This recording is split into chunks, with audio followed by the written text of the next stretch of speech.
সকলকে শুভেচ্ছা। আজ আমরা হিসাব বিজ্ঞান প্রথম পত্র রেওয়ামিল দ্বিতীয় ভাগ অর্থাৎ রেওয়ামিলের দ্বিতীয় অংশে যে অঙ্কটা আছে আমাদের, সেই অঙ্কটি হচ্ছে ভুল সংশোধন। এই ভুল সংশোধন তোমাদের শর্ট কোর্স সিলেবাসে আছে, এবং যারা বিবিএ ছাত্রছাত্রী আছো তোমাদের রেকটিফিকেশন অফ এরর আছে। জাস্ট এটি হচ্ছে বাংলা ভার্সন, আর তোমাদের আছে ইংরেজি ভার্সন। তো এই ভুল সংশোধন করতে গেলে আমাদের আগে জানতে হবে ভুলের শ্রেণী বিভাগটা। তো আমরা একটু দেখে আসি ভুলের শ্রেণী বিভাগটা কি কি আছে। আমাদের ভুলের শ্রেণী বিভাগ, আমাদের ভুল সাধারণত দু প্রকার। একটা হচ্ছে একতরফা ভুল বা যেসব ভুল রেওয়ামিলে ধরা পড়ে, আর অন্যটি হচ্ছে দুতরফা ভুল বা যেসব ভুল রেওয়ামিলে ধরা পড়ে না। এখন দেখা যাক একতরফা ভুল বা যেসব ভুল রেওয়ামিলে ধরা পড়ে তাকে সাধারণত তিন ভাগে ভাগ করা হয়েছে। একটি হচ্ছে জাবেদা থেকে খতিয়ানভুক্তির ভুল, দ্বিতীয়টি হচ্ছে যোগ বিয়োগ অথবা জের নির্ণয়ে ভুল, আর তৃতীয়ত হচ্ছে খতিয়ান থেকে রেওয়ামিলে স্থানান্তরের ভুল। তো আমাদের সাধারণত একতরফা ভুলের ক্ষেত্রে এই তিনটি ভুল আমাদের হয়ে থাকে। এখন আসি আমরা দুতরফা ভুল কি কি হতে পারে।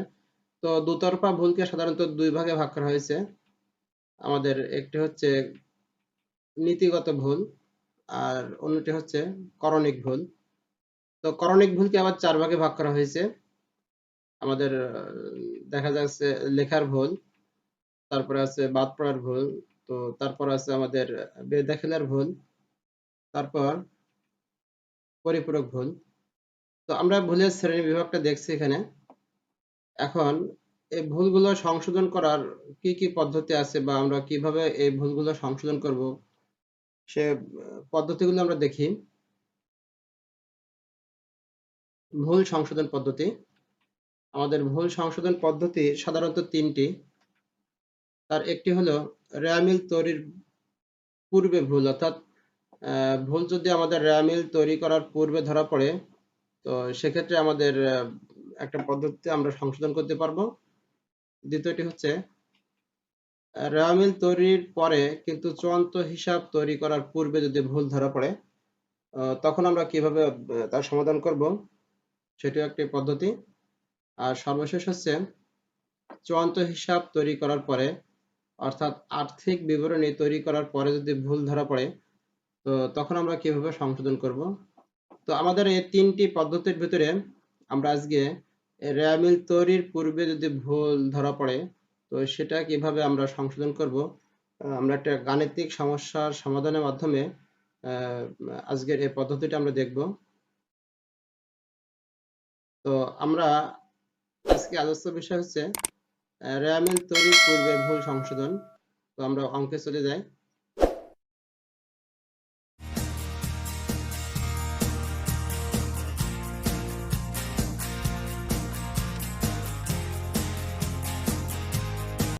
আমরা দেখো এখানে একটি প্রশ্ন আছে যে নিম্নের ভুলগুলো জনাব রাকিবের বই হতে রেওয়ামিল তৈরির পূর্বে ধরা পড়েছে। তো এখানে আমাদের 5টা লেনদেন আছে। তো এই লেনদেনগুলো আমাদের সংশোধন করতে হবে, কোথায় কোন ভুল হয়েছে এই ভুলগুলো আমাদের সংশোধন করতে হবে। তো আমরা এখানে লিখছি যে সাধারণ জাবেদা ভুল সংশোধনী জাবেদা। আমরা এখন ভুল সংশোধনী জাবেদার ছক তৈরি করব। ভুল সংশোধনী জাবেদার ছকটি হচ্ছে আমাদের সাধারণ জাবেদার ছকের মতোই একই ছক, দেখতেই পাচ্ছ। আমরা এখানে একটু বিবরণটা লিখি। তারিখ, হিসাব শিরোনাম ও ব্যাখ্যা, সূত্র, ডেবিট টাকা, ক্রেডিট টাকা। তো এটা সিম্পল একটি ছক। তো সাধারণত আমাদের এখানে তারিখের ঘরে তারিখ বসাতে হয়। আমাদের এই প্রশ্নে দেখো তারিখ নাই, ক্রমিক নং দেওয়া আছে। তো সেক্ষেত্রে আমরা ক্রমিক নম্বরকে আমরা এই হিসাব শিরোনামের ভিতরে বসায় দেব। আমরা প্রথমে কি ভুল হয়েছে সেটি দেখে আসি। প্রথম ভুল হয়েছে যে বেতন হিসাবের যোগফল 5,000 টাকা বেশি দেখানো হয়েছে, অর্থাৎ বেতনে আমাদের 5,000 টাকা বেশি দেখানো হয়ে গেছে। এখন এই 5,000 টাকাকে আমাদের কি করতে হবে, বেতনটাকে কমাতে হবে। তো আমরা সাধারণত জানি যে বেতন হচ্ছে আমাদের ব্যয় হিসাব। তো ব্যয় সবসময় ডেবিট ব্যালেন্স প্রকাশিত হয়। তো তো মানে বেতন আমাদের 5,000 টাকা বেশি ডেবিট হয়ে গেছিল, এখন আমরা কি করব, ওই 5,000 টাকাকে ক্রেডিট করে দেব, তাহলে আমাদের অঙ্কটা সংশোধন হয়ে যাবে।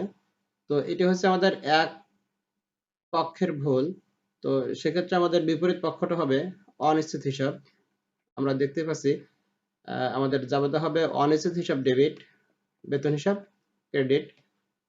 আমাদের টাকা হচ্ছে ডেবিটে 5,000 টাকা, ক্রেডিটে 5,000 টাকা। আমরা দ্বিতীয়টা আসি, যন্ত্রপাতি সংস্থাপন ব্যয় 500 টাকা মজুরি হিসাবে ডেবিট করা হয়েছে। অর্থাৎ যন্ত্রপাতি সংস্থাপন ব্যয় 500 টাকা মজুরি হিসাবে ডেবিট করা হয়েছে। তো এটা আমাদের ভুল হয়েছে। সাধারণত যন্ত্রপাতি সংস্থাপন ব্যয়টার জন্য আমাদের যন্ত্রপাতি হিসাবকে ডেবিট করতে হয়।